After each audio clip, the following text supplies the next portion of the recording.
Hello, I'm Severin Suzuki speaking for ECHO, the Environmental Children's Organization. We're a group of 12 and 13-year-olds trying to make a difference. Vanessa Seti, Morgan Geisler, Michelle Quigg, and me.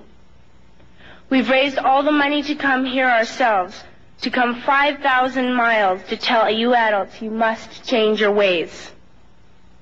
Coming up here today, I have no hidden agenda. I am fighting for my future. Losing my future is not like losing an election or a few points on the stock market. I am here to speak for all generations to come. I am here to speak on behalf of the starving children around the world whose cries go unheard.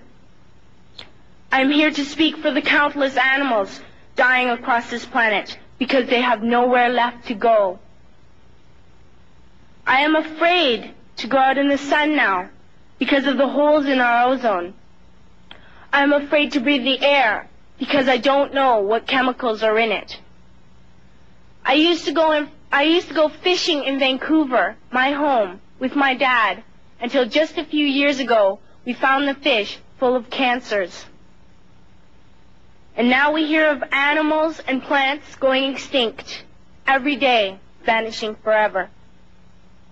In my life, I have dreamt of seeing the great herds of wild animals, jungles and rainforests full of birds and butterflies. But now I wonder if they will even exist for my children to see. Did you have to worry of these things when you were my age? All this is happening before our eyes, and yet we act as if we have all the time we want and all the solutions. I'm only a child, and I don't have all the solutions. But I want you to realize, neither do you. You don't know how to fix the holes in our ozone layer. You don't know how to bring the salmon back up in a dead stream. You don't know how to bring back an animal now extinct. And you can't bring back the forest that once grew where there is now a desert.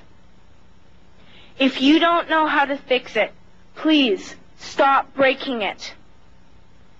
Here, you may be delegates of your government, business people, organizers, reporters, or politicians, but really, your mothers and fathers, sisters and brothers, aunts and uncles, and all of you are someone's child.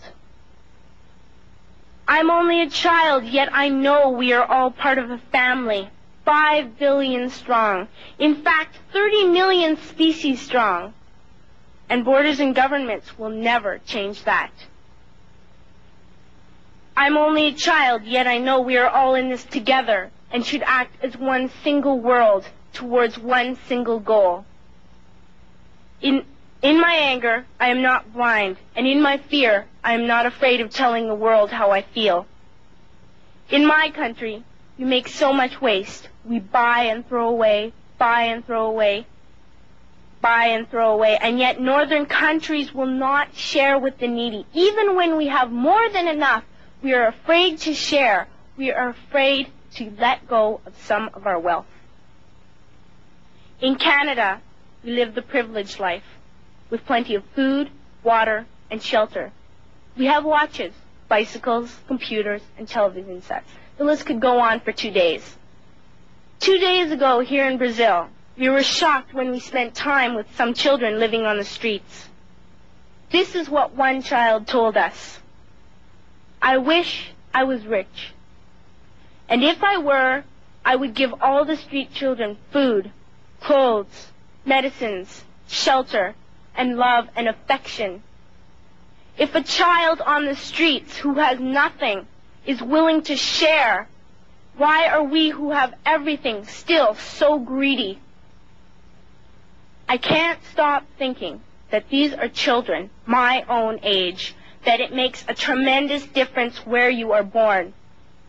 That I could be one of those children living in the favelas of Rio. I could be a child starving in Somalia, or a victim of war in the Middle East, or a beggar in India.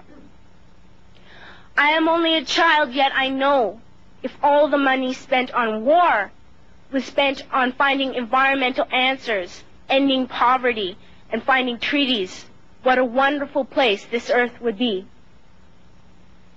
At school, even in kindergarten, you teach us how to behave in the world. You teach us not to fight with others, to work things out, to respect others, to clean up our mess, not to hurt other creatures, to share, not be greedy. Then why do you go out and do the things you tell us not to do? Do not forget why you are attending these conferences, who you're doing this for. We are your own children. You are deciding what kind of a world we are growing up in. Parents should be able to comfort their children by saying, everything's going to be all right. It's not the end of the world, and we're doing the best we can. But I don't think you can say that to us anymore. Are we even on your list of priorities? My dad always says, you are what you do, not what you say. Well, what you do makes me cry at night. You grown-ups say you love us, but I challenge you, please, make your actions reflect your words. Thank you.